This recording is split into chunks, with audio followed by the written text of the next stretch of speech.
Pardon the interruption, but I'm Mike Wilbon. For those who love uniforms, it's National Jersey Day. And to celebrate, you got a co-host from Jersey. How about that? Not that Jersey. Not that Jersey. When you tell people where you're from, you say Jersey. Chicago or Washington? Chicago. I say New York. I say New York, even though I live. I know you do say New York. That's why I'm surprised that now I hear Jersey. Jersey. You know? New York. Jersey. Welcome to PTI. Tony couldn't make it down to his basement today, so I'm happily joined by our great friend, Mr. Frank Isola. The Bronx cheer. Speaking of New York. Here we go. Let's start, Frank, with the Steelers topping the Titans last night. Kenny Pickett threw a touchdown pass with 4 minutes left to give Pittsburgh the lead, and Will Levis threw an end zone pick in the final seconds to end it. The Steelers are 5-3 now, but have been outgained in every game. So, Frank, are you convinced the Steelers are any good?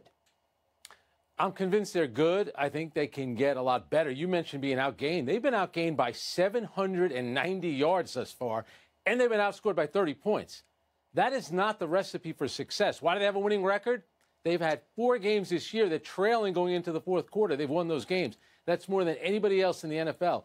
But if you could run the ball like they did last night, and if they always have a good defense, they stop Derrick Henry, and then the quarterback has been poor in the first quarter. He played well last night, mostly by handing the ball off. If they can score the way they did in the first quarter, that kind of sets them up. But Kenny Pickett, say what you want about him, he has 7 game-winning drives. He's only played 21 games in the NFL. So this team is going to get better. And I knew on the short week, Mike Tomlin against a rookie quarterback, that wasn't going to happen for Tennessee. I thought they'd be in good position last night, and they were. Frank, this is a great example why people need to become less obsessed with statistical measure and pay more attention to how a team does what it does in certain parts of the game that impact the game. So you mentioned Kenny Pickett, who had a good drive last night early in the game, but he has started slowly in most games and gotten better late in the games. That's right. And the Steelers rushed, as you mentioned, for 167 yards last night, a team averaging 90 yards rushing per game, even when you throw in that 167. So there's no one thing. They seem to figure out what it is week by week that they need to do. Oh, they need to play defense every week. And you know what? I mean, that's not popular. People don't want to hear that. They want quarterbacks who throw for a bunch of numbers and satisfy their fantasy leanings. Sorry.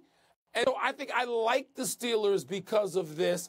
They win the games, and they're not going to be pretty, and they're not going to do it in any way that's going to make a lot of highlights on these shows, but they win the games.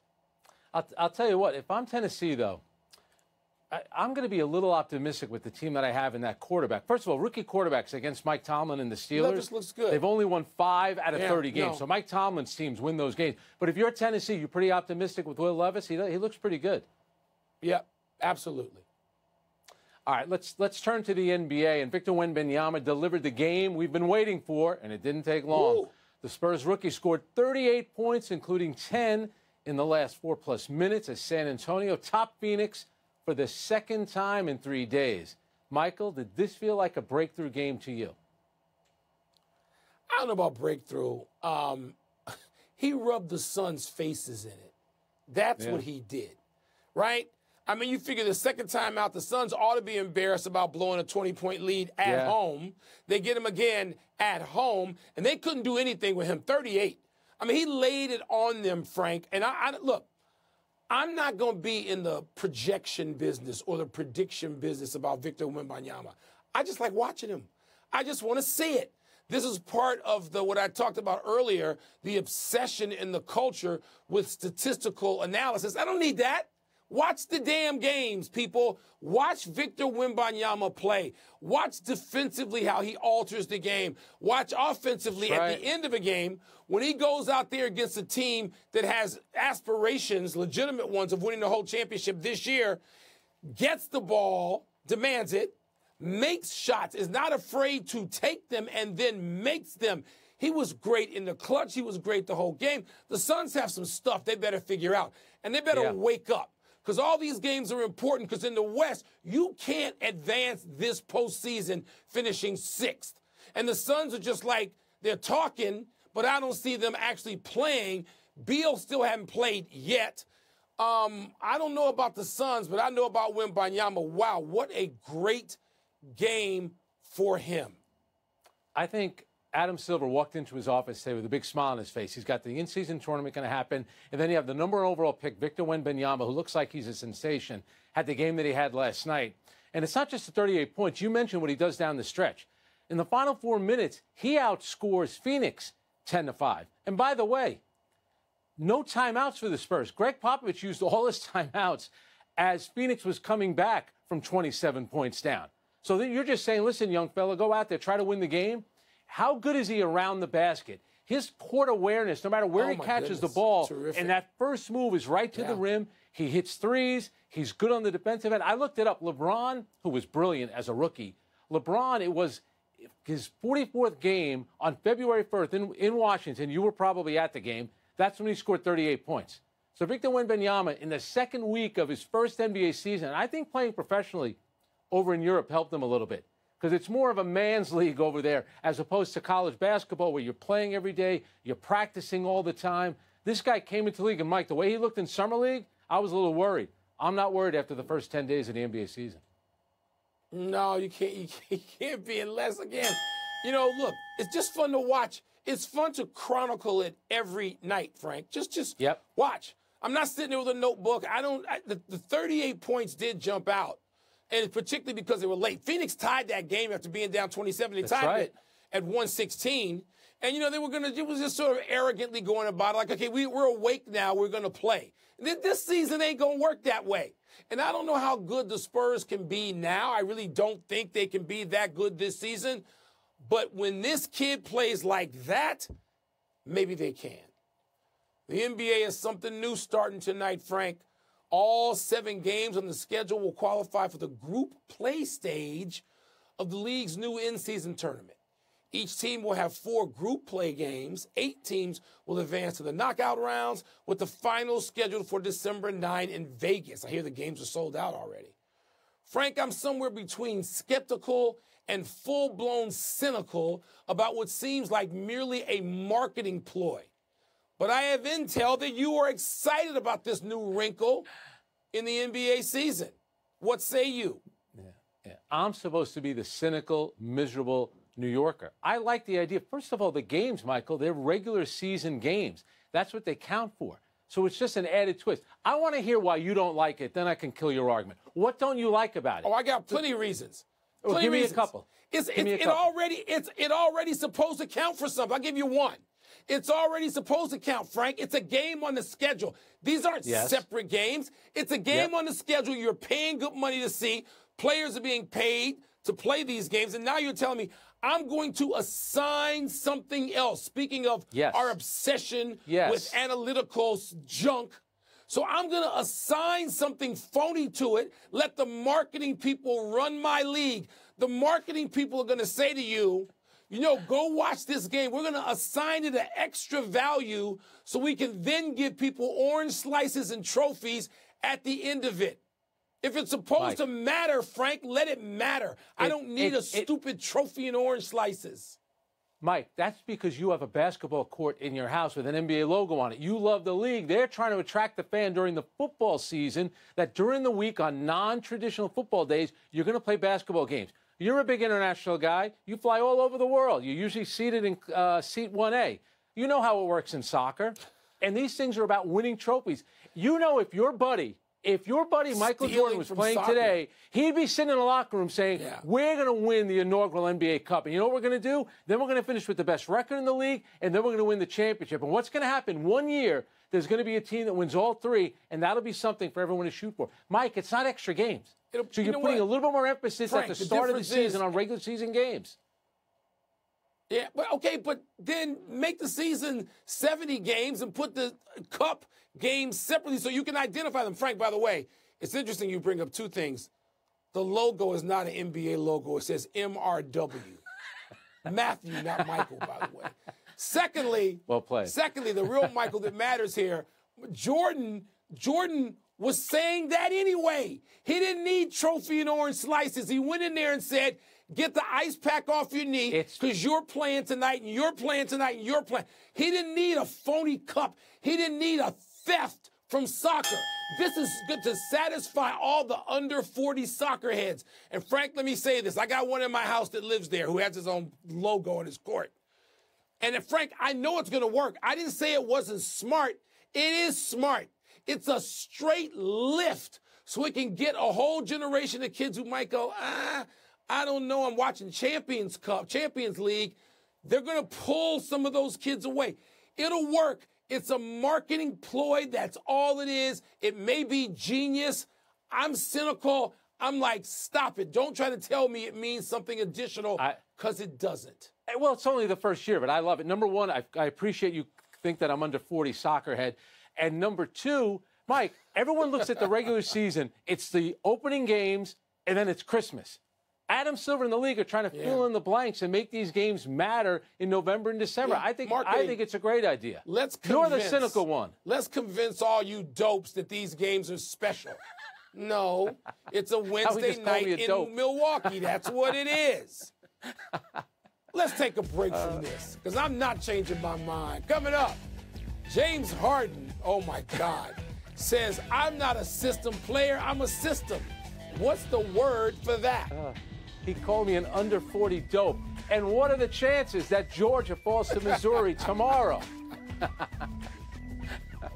I love it. I love the idea. Soccer ought to be saying, look at the NBA. The NBA can't come up with anything original. It's stealing our stuff. Pardon the interruption is presented by Crown Royal.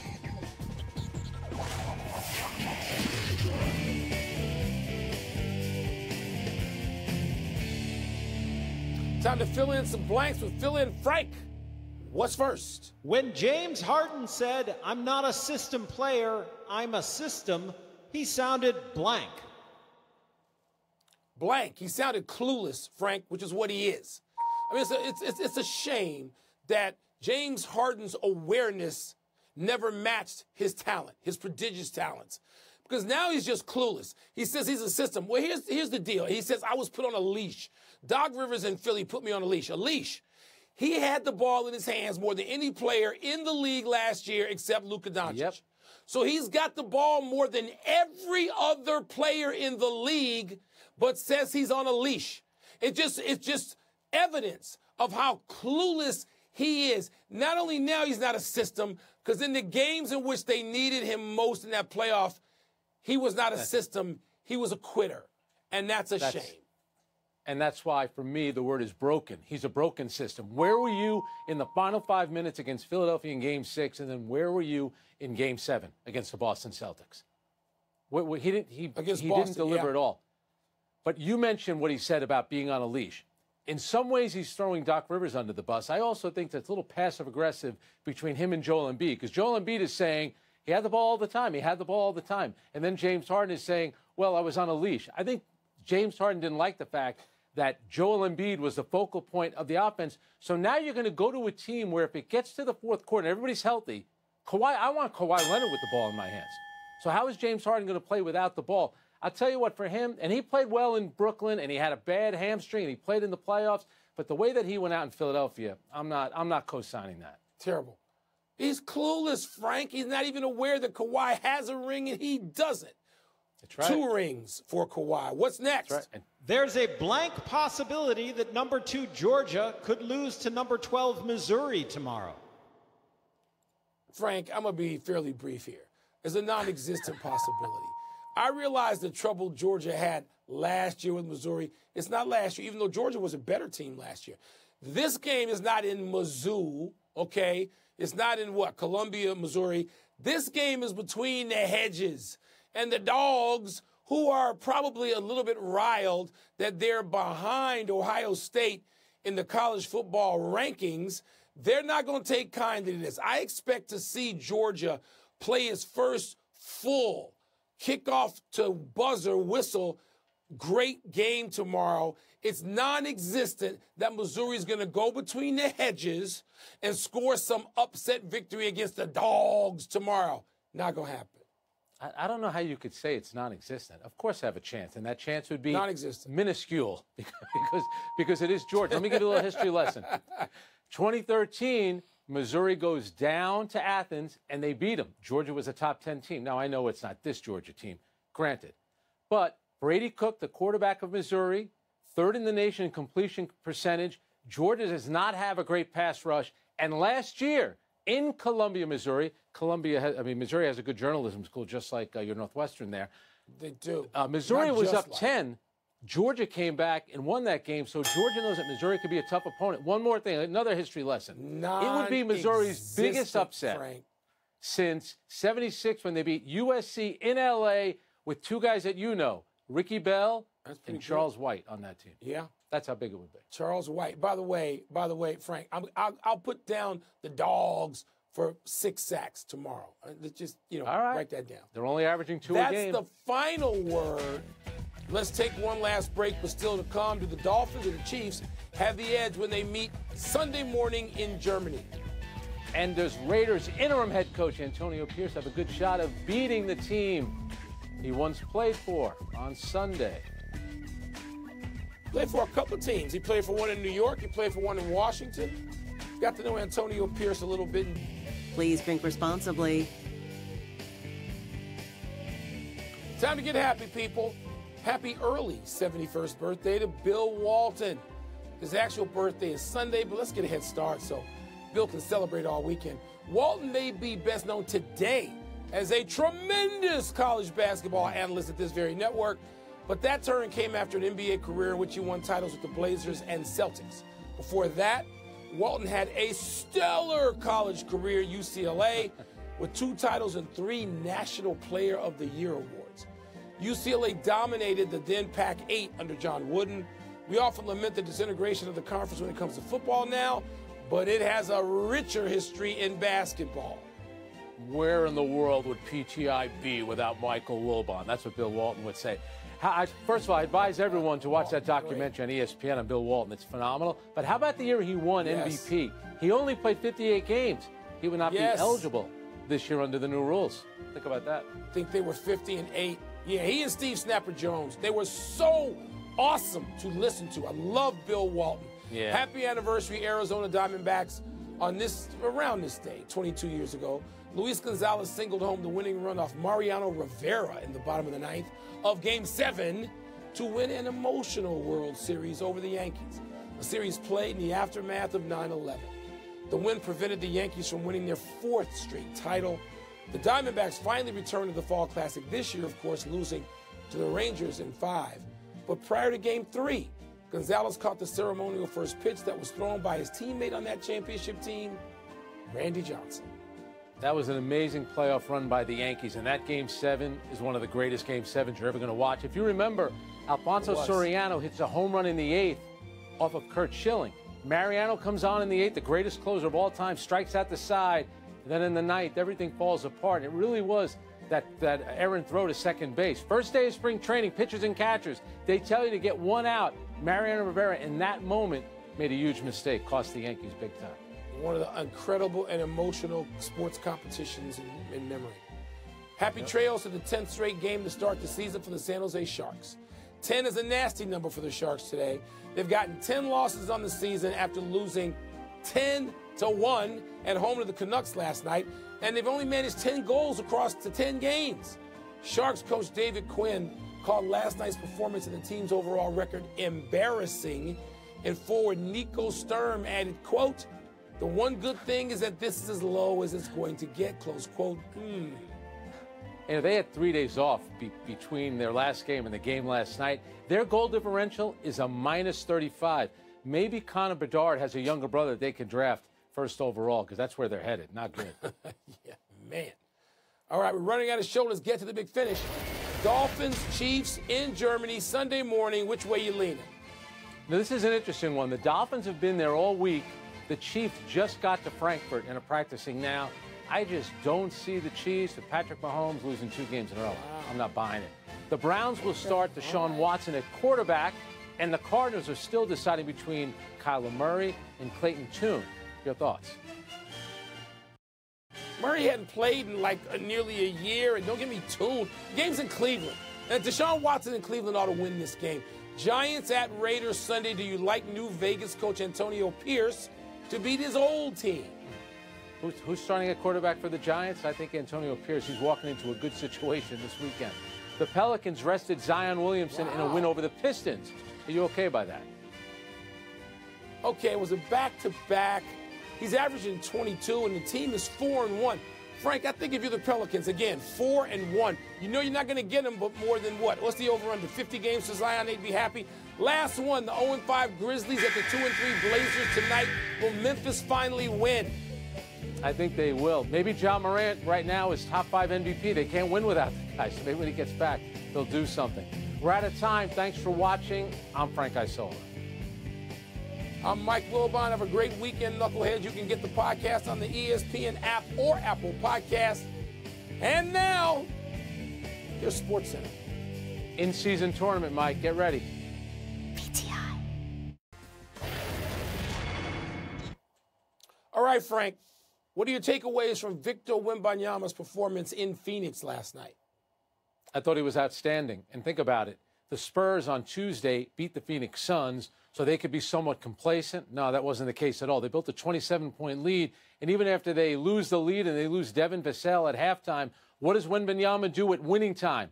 With the game tied at 116, wow. He outscores the Suns by himself 10-5. What the NBA has right now is a guy that is certainly living up to the hype, much like LeBron did. We wanted Zion to be this guy. Maybe eventually he still could be that. All I'm doing right now, you just cross your fingers that a guy with that body will stay healthy because he's got the entire package. Yeah, Frank, I agree with every word you're saying there. You know, I wonder, you mentioned Zion. I wonder if Zion and Ja Morant, who ought to be the people snatching the baton away or trying to snatch it away from LeBron and Steph Curry, you know, if they look at this and say, in their, you know, sort of competitive nature, let's face it, you don't get to be as great as Zion and Ja without being, you know, uber competitive. If they look at this and say, my God, I mean, this guy is taking off and may leave us. Each one of them could be saying that. Frank, last night, he wasn't shy about taking the last shot. He wants it. He can hit it. He's competitive around the basket. He feels he owns it. The Suns are a team that have aspirations legitimately for winning the title now. And the Suns have their own issues, by the way. Pace of play, where is it for them? San Antonio had like 20 more shots, but the Suns are a story from another day. But Victor Wembanyama went out there and he rubbed their faces in it. That takes a different dynamic. There's the athletic dynamic. We all knew he had that. We all knew that he's a mature kid, that he seems to have his head screwed on right. But when you go out there and you go against the Suns and you got Booker, who was great until the very last minute of that game, great for 3 quarters, and then you got Durant in that game and you smush their faces in it, says something to me. It really says a lot. LeBron, who was outstanding as a rookie, didn't score as many as 38 points until February. So it tells you a little something what Wembanyama is doing. Plus, he's in a great situation. He's in the San Antonio Spurs organization that's had some success with big men. David Robinson, Tim Duncan, and, of course, now Victor Wembanyama. All right, that's it. We're done. Back to you.